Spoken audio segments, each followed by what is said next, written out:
আচ্ছা, আমার দুটো কথা বলার ছিল, আমি কি বলতে পারি? সবাই শুনবে? কিন্তু প্রোগ্রাম তো শেষ হয়ে গেল। সমমনের এই সাংস্কৃতিক সন্ধ্যার আজ এখানেই সমাপ্ত। না না, প্লিজ এক সেকেন্ড।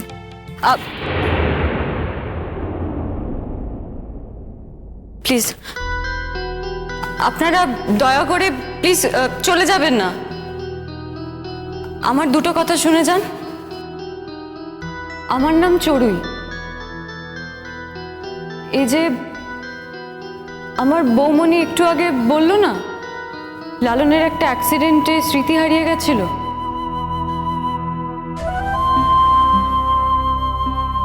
অ্যাক্সিডেন্ট নয়,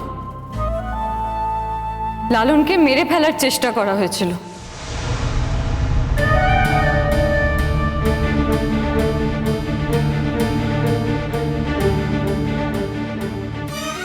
আর সেই ষড়যন্ত্রে প্রত্যক্ষভাবে যারা জড়িয়েছিলেন তাদের মধ্যে একজন আমার মা।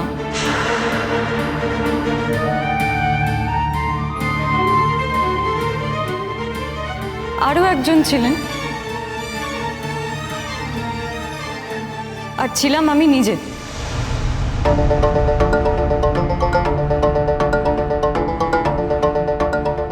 আমি অনেক কিছুই জানতাম, কিন্তু আমি লালন ফুলঝুরিকে আটকাইনি।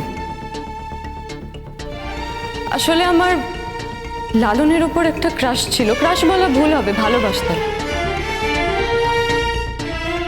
বিয়ে করতে চেয়েছিল, কিন্তু লালন ফুলঝুরি ছাড়া কোনোদিন কারোর দিকে তাকায়নি। নেভার। আর সেখান থেকে আমার মনে একটা গ্রাজ তৈরি হয়। আমি ভাবতে শুরু করি যে লালনকে যদি আমি না পাই তাহলে আর আমি কাউকে পেতেও দেব না। কিন্তু ওই যে আমি নিজে প্রত্যক্ষভাবে জড়িয়েছিলাম না, তাই জন্যই জেলের বাইরে আছে। আমার মা এখনো জেলে, আরেকজন যিনি ছিলেন তিনিও জেলে।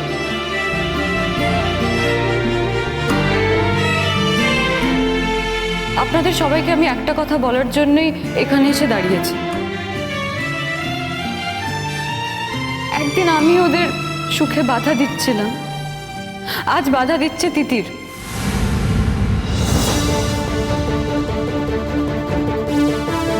এই জীবন কোনোদিন সুখের হয় না তিতির, পার্সোনাল এক্সপিরিয়েন্স থেকে বলছি। সরে যাও।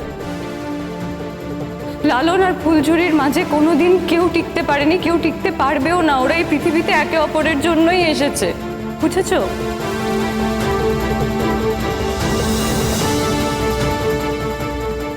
আমাকে দেখো, আমি আজ ওদের সব থেকে বড় শুভাকাঙ্ক্ষী। আমি চাই ওরা ভালো থাকুক, সংসার করুক, গানে গানে অনেক দূর পথ চলুক।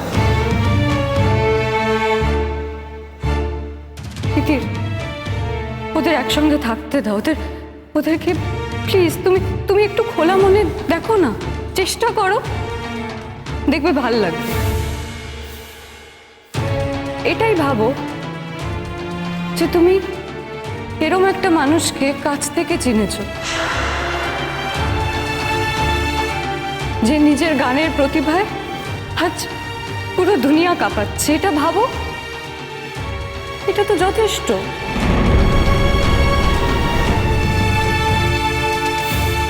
সেটা ভেবে তুমি প্লিজ লালনকে মুক্তি দাও এবার। এরম করো না। আপনাদের সবার কাছে আমি এই আপিলটা রাখলাম, নিশ্চয়ই আপনারা আমার কথা মেনে নেবেন।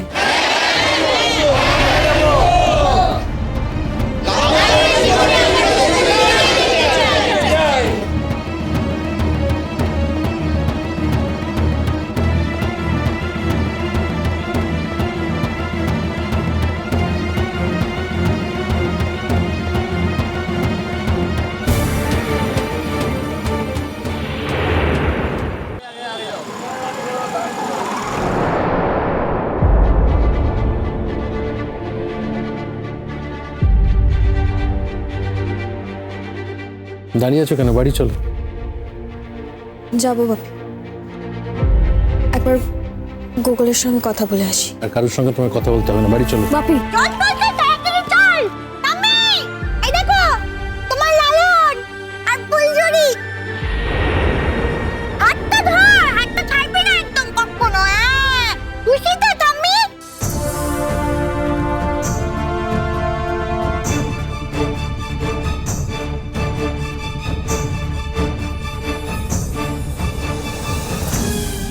গুগল,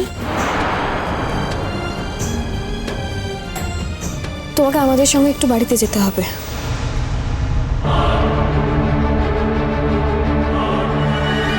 যেতে হবে মানে? কোথায় যাবে? ও এখন কোথাও যাবে না। আপনারা কি সেই কথাটা বলতে পারেন?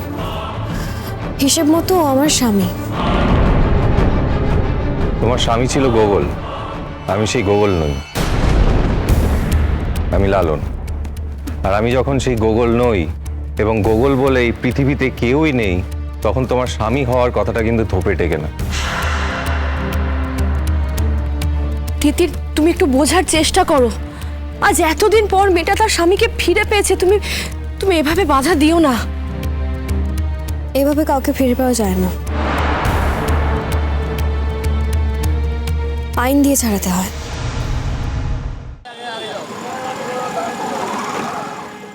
তিতির দিদি, চিন্তা করো না, আমি লালনকে তোমাদের বাড়ি পৌঁছে দিয়ে আসবো। এই অধর্ম তুমি করো না মা, আমি তোমাকে বলছি। বাবা, তুমি ফুলঝুরিকে বাঁচতে দাও, লালনকে বাঁচতে দাও। লালনের বাবা মাকে তো এখনো জানে না, ওর বাবা মাকেও তো জানাতে হবে। হ্যাঁ বেশ, তো আমি ওর বাবা মাকে আমাদের বাড়িতে ডেকে নিচ্ছি। আজই আমাদের বাড়িতে একটা ফয়সালা হবে। ফায়সালা হবার তো কিছু নেই তিতির। তোমার কি মনে হয় আমরা আমরা সবাই তোমার দিকে থাকবো?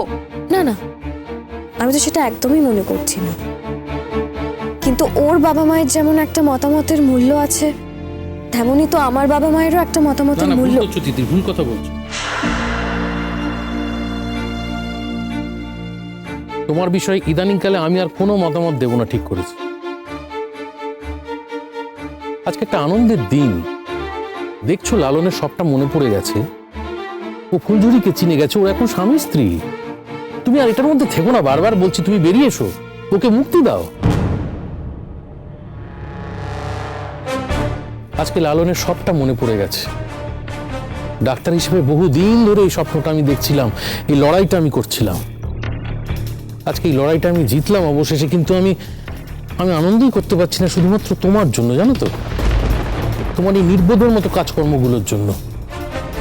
যদি একটা কথা আমায় স্বীকার করতেই হবে, যে ডাক্তার না হওয়া সত্ত্বেও কমলিনী যে পদক্ষেপটা নিয়েছেন, যেরকম ভাই বুদ্ধি করে ওদের দুজনকে আজকে এক করেছে, তাতে সত্যি ওকে সাধুবাদ জানাতে হয়। অবশ্যই এটা নিশ্চয়ই স্বীকার করবেন আপনি কমলিনী, এই বিষয়ে আমারও খানিকটা ভূমিকা ছিল। 100 ভাগ স্যার, আপনি পথ না দেখালে আমি এতটা এগোতেই পারতাম না। তিতির, তোমার কাছে হাত জোড় করছি ভাই। তিতির, আমার যা বলার ছিল আমি তো সবই তোমাকে বলেছি। তুমি এখনো এরকম করবে, কথা শুনবে না? তুমি এত নেই আক্রমে কেন বাবু? তুমি কি আর পৃথিবীতে ছেলে পাবে না নাকি? দেখতে পাচ্ছ না ফুলঝুরির স্বামী লালন, তাকে নিয়ে তুমি দাঁড়াদাঁড়ি করছো কেন? আচ্ছা, এইটুকু অবোধ মেয়ে যেটা বোঝে সেটা আপনি বোঝেন না?